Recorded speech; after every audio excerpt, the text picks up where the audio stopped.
উপস্থিত দিনদার আমার মা ও বোনেরা, আজকে আমরা আপনাদের সামনে দেখাইতে এসেছি যে একজন স্কুলের মেয়ে আর একজন মাদ্রাসার মেয়ের মাঝে পার্থক্য কি থাকে তার বিষয়ে। আমি মাদ্রাসার পক্ষ থেকে মুসাম্মদে রুকসানা বেগম, আর আমি হলাম মাদ্রাসার বি পক্ষ থেকে মুসাম্মদে সুমাইয়া বেগম। তো শুরু করা যাক আমাদের মুকালিমা।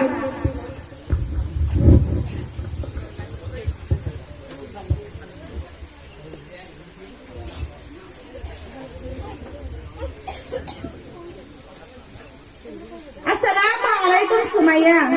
আরে তুমি এত সকাল সকাল কোথায় চাইতেছো? হাতে ব্যাগ, চোখে চশমা। ওয়ালাইকুম আসসালাম। আর বলে রুকসানা, আমার কলেজে একটা পার্টি আছে, সেখানে যেতে হবে। আরে আজ তো রবিবার, আজ তো কলেজ বন্ধ, সেখানে গিয়ে কি করবে? আরে রুকসানা, আজ কলেজ বন্ধ হয়েছে, তবে কি হয়েছে? আজ আমার বন্ধু বান্ধবীরা আসবে, সেখানে মজা হবে। তুমি কি যাবে আমার সঙ্গে? নাউজুবিল্লাহ নাউজুবিল্লাহ, তুমি একজন মুসলিম ঘরের মেয়ে হয়ে কি বলছো? তুমি জানো না যে একটি মেয়ে যদি একজন পুরুষের সঙ্গে গিয়ে দম তামসা করে তাহলে কত বড় গুনাহ হয়? আর এবং রাসূল সাল্লাল্লাহু আলাইহি সাল্লাম তাহার প্রতি নারাজ হয়ে যান। রুকসানা, তোমাদের একটাই রূপ, বন্ধু বান্ধবের সাথে উঠা বসা করলে নাকি গুনাহ? কেন, এটা কি কোরআন হাদিসে আছে? আরে তোমাদেরও তো একটা রূপ। তোমাদেরকে কোনো শরীয়তের কথা বললে তোমরা বলো এটা কি কোরআন হাদিসে আছে? তাহলে শোনো কোরআন কি বলে। সূরা নূর 18 নম্বর পারা 30 নম্বর আয়াতে আল্লাহ পাক মুমিনদেরকে বলেছে, তোমরা যেন তোমাদের চোখ এবং যৌবনকে হেফাজত করে রাখো। সত্যি, তোমার ইবাদত শুনে আমার একটা কথা মনে পড়ে গেল। কথা বলে না, সামথিং এডুকেশন ইজ ডেঞ্জারাস, অল্প বিদ্যা ভয়ঙ্কর। তোমারটাই হয়েছে। শোনো, তোমরা যখন কলেজে যাও তখন গিয়ে বন্ধুদের সঙ্গে আড্ডা মারো, তখন তোমাদের কাপড়গুলো এলোমেলো হয়ে যায় আর তারা তোমাদেরকে কোন নজর দেখে। এছাড়া রাসূল সাল্লাল্লাহু আলাইহি সাল্লাম এবং আল্লাহ তোমাদের প্রতি নারাজ হয়ে যান।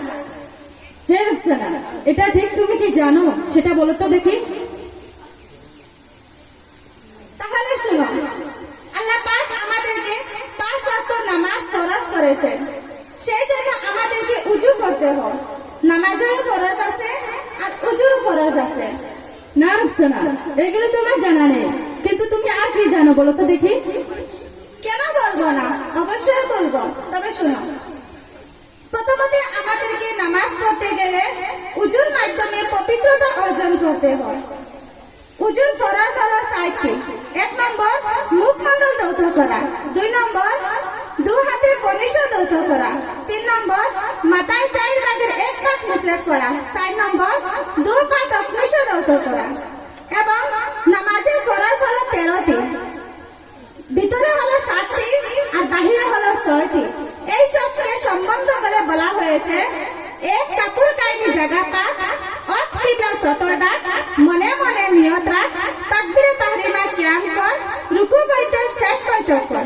এই হলো নামাজের ফরজ 13টি। আরে বাহ রুকসানা, তুমি তো খুব ভালো জানো।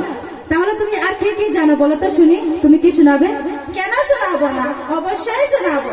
তাহলে শোনো, আল্লাহ পাক সূরা ইমরানে মুমিনদেরকে বলেছে, তোমাদেরকে একদিন মৃত্যুবরণ করতেই হবে, সেই জন্য আখিরাতের জন্য কিছু অর্জন করতে হবে। তাহলে আমাদেরকে আখিরাতের জন্য কি করতে হবে?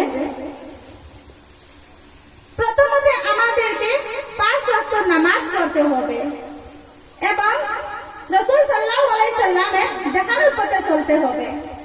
আচ্ছা রুকসানা, তুমি এত কিছু কোথা থেকে শিখলে? কেন, হযরত মরিয়ম মাদ্রাসাতুল বানাত থেকে শিখছি।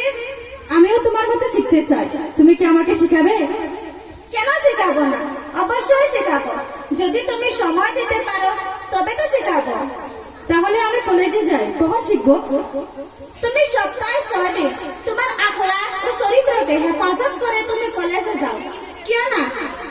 প্রিয় নবী সাল্লাল্লাহু আলাইহি সাল্লাম বলেছেন, তোমাদের মাঝে ওই ব্যক্তি উত্তম যার আখলাক ও চরিত্র ভালো। তবে তুমি বেলুগুড়ি বানাত মাদ্রাসাতে এসো, তুমিও শিখতে পারবে ইনশাআল্লাহ। আরে বাহ রুকসানা, তুমি তো খুব ভালো শিক্ষা দিবে। তবে আজ রবিবার, আজ আমার কলেজ বন্ধ। তবে আজ আমি তোমাদের মাদ্রাসায় যাব।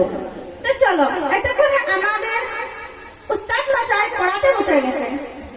শুনেন মন্ডলী, আমরা সবাই আমাদের ছোট ছোট ভাই বোনদেরকে আখলাক ও চরিত্র ভালো বানাবো, তৈরি করব, সুশিক্ষার শিক্ষিত বানাবো। কেননা প্রিয় নবী সাল্লাল্লাহু আলাইহি সাল্লাম বলেছেন, তোমাদের মাঝে ওই ব্যক্তি উত্তম যে কোরআন শিখে এবং অপরকে শিক্ষা দেয়। ইনশাআল্লাহ